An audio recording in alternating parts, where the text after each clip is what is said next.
Selamat datang di channel Pemuja Malam. Jangan lupa like, share, and subscribe ya.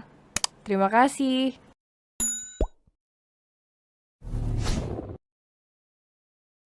Chapter 69. Tanggung jawab seorang adik. Iya, pelan. Pelan, dengan telaten Jenar membantu Adam berjalan karena masih menyesuaikan diri menggunakan crutch. Mereka akhirnya sudah berada di lobi rumah sakit. Di sana tampak Mang Udin sudah menunggu. Dan mobil yang sudah siap di depan. Mama nggak ikut, Mang. Nggak, Non, masih sibuk menata kamar sementara buat tuan muda. Kamar sementara. Iya, Non, kata Nyonya nanti tuan muda pindah di kamar bawah sampai bisa jalan lagi. Pindah bawah, lantas kamar Jenar di mana? Tetap di atas tuan, kan kakinya Non Jenar tidak sakit. Terus yang mengurus aku siapa? Dia juga lagi hamil, tidak boleh naik turun tangga, ayo kita pulang. Aku harus bicara dengan Mama. Sudah, tidak perlu marah, nanti dibahas di rumah, lagian di rumah kan ada pembantu banyak. Kalau butuh apa kan bisa minta bantuan mereka dan kebetulan kamar mereka di bawah semua.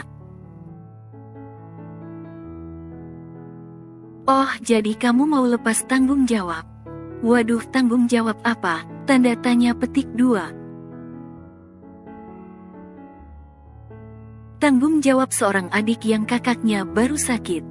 Loh, ada tuh aturan seperti itu? Baru tahu aku, Mang Udin tahu. Tidak, Non. Sudah, malas aku, ayo pulang. Baik kakak, ucap Jenar sambil tersenyum. Mang Udin tolong bawa barangnya ya. Baik, Non. Mang Udin segera memasukkan barang Adam ke dalam bagasi dan membukakan pintu untuk tuan mudanya itu. Mereka segera pulang ke rumah. Ternyata jalanan padat merayap. Mereka terhenti karena lampu merah. Jenar melihat ke arah luar jendela. Mang Udin nanti putar balik ya. Baik, Non. Mau kemana? Ada yang ketinggalan. Aku mau beli cilok langgananku, tuh di sana, ujar Jenar sambil menunjuk pedagang cilok yang mangkal di taman. Ayo cepet, Mang, keburu abis. Iya, Non. Nggak, kamu nggak boleh makan sembarangan. Tapi bayiku yang pengen. Jangan gunakan bayimu sebagai alasan membeli makanan kotor itu. Mereka jualannya bersih, iya kan Mang, please Kak Adam aku pengen, mohon Jenar sambil cemberut dan mata berkaca-kaca. Melihat itu Adam jadi tidak tega. Ya sudah putar balik Mang, perintah Adam. Yeay, terima kasih kakak.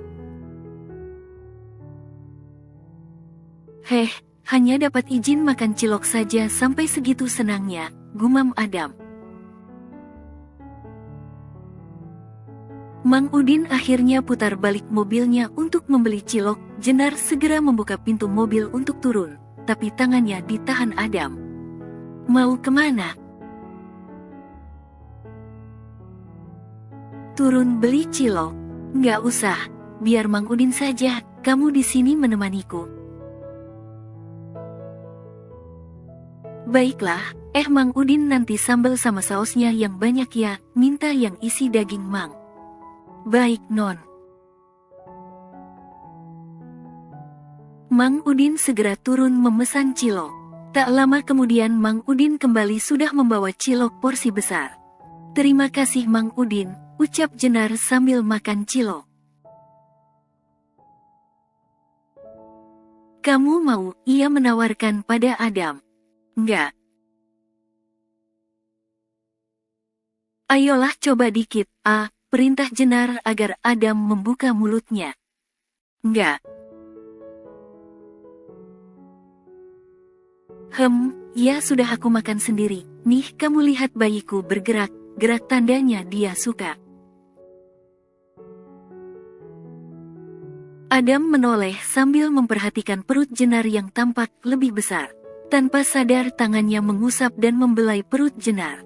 Jenar hanya diam sambil merasakan sentuhan dari tangan suaminya itu.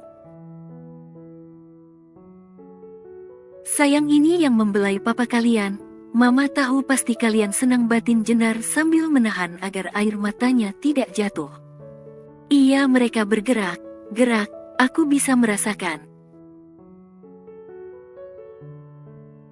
Makanya kalau ada ibu hamil pengen apa saja harus dituruti. Apa ada aturan seperti itu? Aku belum cerita. Aku hamil anak kembar. Aku biasa memanggil mereka baby twin, ucap Jenar sambil tersenyum bahagia. Kembar, dulu kakek Yamashaki juga kembar. Oh ya, di mana kembarannya? Dia sudah meninggal ketika berumur 50 tahun. Oh pantas kenapa aku juga bisa punya anak kembar, ternyata dari gen Adam, pikir Jenar. Kalau begitu kamu makan juga harus banyak. Iya pasti, terima kasih perhatiannya. Ucap Adam sambil memandang keluar jendela. Kenapa hatiku senang dan bahagia, Jenar mau punya anak kembar. Seandainya hatiku sudah mantap untuk menikah dengan Jessica, tapi entah kenapa rasa itu semakin lama semakin memudar. Berbeda dengan Jenar, apa mungkin pikiranku mulai terbuka terhadap wanita. Tuan muda, non Jenar kita sudah sampai. Ya Mang Udin keluarkan saja barangnya, biar saya bantu Kak Adam keluar. Baik Non. Dia segera keluar dari mobil dan sudah disambut oleh Mama dan Papa. Ayo masuk sayang, selamat datang kembali ke rumah, ucap Mama Indira. Aku buatin minum ya, Jenar menawarkan. Oke, kopi. Kopi Hawaii Kona dengan susu dan sedikit gula, betul kan? Iya, jawab Adam keheranan. Bagaimana bisa Jenar yang baru saja jadi adik angkatnya tahu segalanya tentang dia? Bagaimana perasaanmu bisa kembali ke rumah lagi? Senang Pak, cuma kenapa? Tanya Mama. Kenapa kamarku harus dipindah ke bawah? Mama kan tahu kalau aku suka yang di atas karena pemandangannya. Iya Mama tahu, ini kan hanya sementara, kamar sementara kamu yang di bawah menghadap kolam renang kok. Bagaimana dengan Jenar? Ya, tetap di atas. Kasihan dia juga hamil, tidak boleh naik turun tangga, harusnya dia di bawah juga. Di bawah sebelah kamar kamu. Wajah Adam merah padam karena Mama seperti tahu apa yang dipikirkannya. Kalau Jenar pindah ke bawah di sebelah kamu, kita perlu waktu buat renovasi. Gini saja Ma, Pa, Adam tetap di atas, nanti kalau mau turun atau naik biar aku bantu. Hitung latihan buat terapi, siapa tahu malah bisa cepat jalan. Bagus, berarti kamu bertanggung jawab. Tanggung jawab apa? Mama tidak paham, dia bukan orang menabrakmu. Mungkin maksud Adam tanggung jawab adik merawat kakaknya yang sakit lahma. Masak Mama tidak paham, sahut Papa. Oh, itu, ya, Jenar pasti tanggung jawab kok sayang, tapi ingat Jenar kamu jangan capek, kasihan baby twin. Tenang ma baby twin kan keturunan Jepang pasti kuat seperti papanya. Jadi suamimu orang Jepang? Tanya Adam. Jenar, mama dan papa kaget mendengarnya. Sebenarnya bukan orang Jepang, dia orang Indonesia tapi ada keturunan Jepangnya. Sama dengan kita. Maka dari itu karena dengar kisahnya mama jadi tertarik untuk mengabdusinya, iya kan Pak? Betul, ya betul begitu, jawab papa gugup karena tidak terbiasa berbohong. Adam sayang kamu istirahat saja dulu ya, nanti mau makan apa? Terserah mama, baiklah aku ke kamar dulu. Adam bangkit dari duduknya dan berjalan menuju tangga. Jenar masih di bawah asyik ngobrol dengan mama sambil makan asinan. Ehem. Kamu kenapa? Katanya mau istirahat di kamar. Yang antar aku ke atas Pak. Oh, papa panggilkan Big Minah. Kalau Big Minah tidak usah saja, aku bisa ke atas sendiri.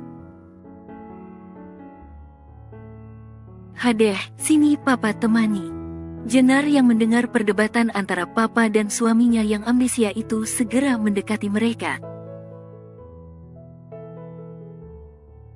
Pa, biar aku saja yang antar, Jenar menawarkan diri. Kamu ngobrol sama mama saja, lagian kamu hari ini sudah capek ngurus Adam, tolak papa. Kalau dia yang menawarkan diri berarti dia nggak capek pa, sahut Adam. Heh baiklah kalau itu maumu, Jenar jaga baby twin ya. Ya Pak, Jenar segera memegang tangan Adam dan menuntunnya naik tangga satu persatu. Awas hati, kalau capek bilang ya. Tak berapa lama mereka sampai di kamar Adam yang notabene adalah kamar mereka. Ayo masuk, Jenar membawa Adam istirahat di atas tempat tidur. Kemudian ia membuka jendela. Nah, kalau begini hawanya jadi lebih segar, bentar aku ambil handuk dan air hangat dulu buat menyeka tubuhmu. Dengan cekatan Jenar mempersiapkan itu semua. Kamu sepertinya sudah hafal semua letak barangku, tanya Adam.